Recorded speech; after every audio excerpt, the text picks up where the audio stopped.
Ending the sale of flavored tobacco products is very critical to stop kids from using e-cigarettes. There is a growing movement by many policymakers to prohibit the sale of flavored tobacco products.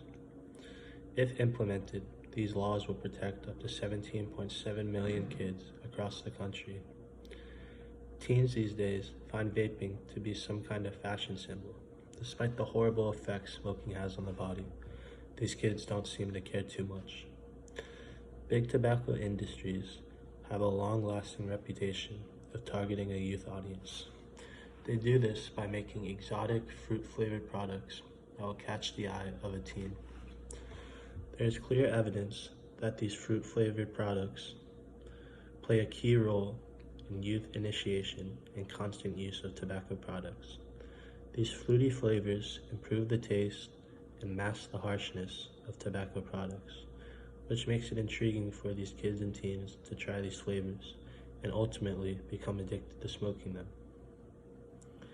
Flavored products, for example, the Juul, have played a major part in the youth e-cigarette epidemic, which is responsible for the generation of kids and teens who are now hooked on nicotine.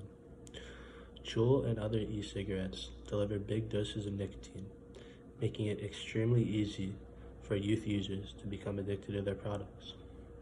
For example, each Juul pod contains as much nicotine as a pack of cigarettes. These new products are also threatening to reverse the long-term progress our country has made in reducing tobacco use.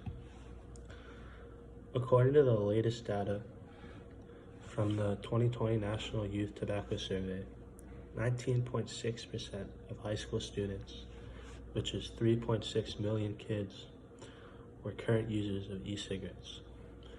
From 2017 to 2019, e-cigarette use among high school students more than doubled to 27.5%.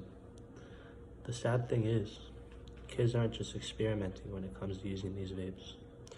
Many are using the products most days, if not every day.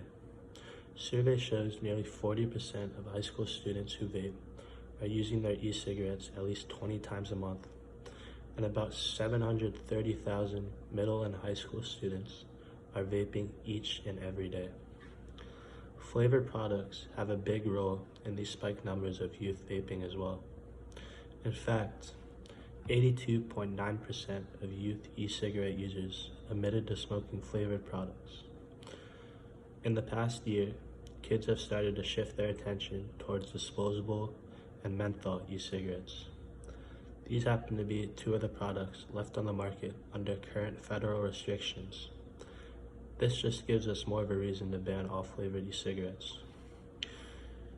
Young users of e-cigarettes face serious risks to their health. According to the U.S. Surgeon General, youth use of nicotine in any form, including e-cigarettes, is very unsafe. Nicotine is a highly addictive drug and can harm the development of a youth brain, specifically the parts of the brain responsible for attention, memory, and learning. The U.S. Surgeon General also concluded that youth use of nicotine can increase the risk of getting hooked on other drugs. In addition to this, studies have found that those kids smoking e-cigarettes now are more likely to become smokers in the future, and many of these kids are low-risk youth who would not have otherwise smoked cigarettes. On a positive note, there are growing efforts by policymakers to prohibit the sale of flavored tobacco products. The U.S. House of Representatives on February 28, 2020, passed H.R. 2339, Protecting American Lungs and Reversing the Youth Tobacco Epidemic Act. This bill would prohibit the sale of all flavored tobacco products, including e-cigarettes, menthol cigarettes, and flavored cigars. Aside from the prohibition, the bill will also make critical investments in initiatives to prevent kids from using tobacco products. States and cities across the country are already paving the way and taking action. For example, in 2018, San Francisco became the first major U.S. city to end the sale of all flavored tobacco products, when voters overwhelmingly upheld the city's law against a multi-million tobacco industry ballot challenge. Massachusetts soon joined them when in November 2019, they became the first state to pass a law prohibiting the sale of flavored tobacco products. California, New York, and New Jersey soon followed in the same footsteps in banning flavored e-cigarettes. This is a good start to ending the e-cigarette epidemic, but there's still a lot more work to do.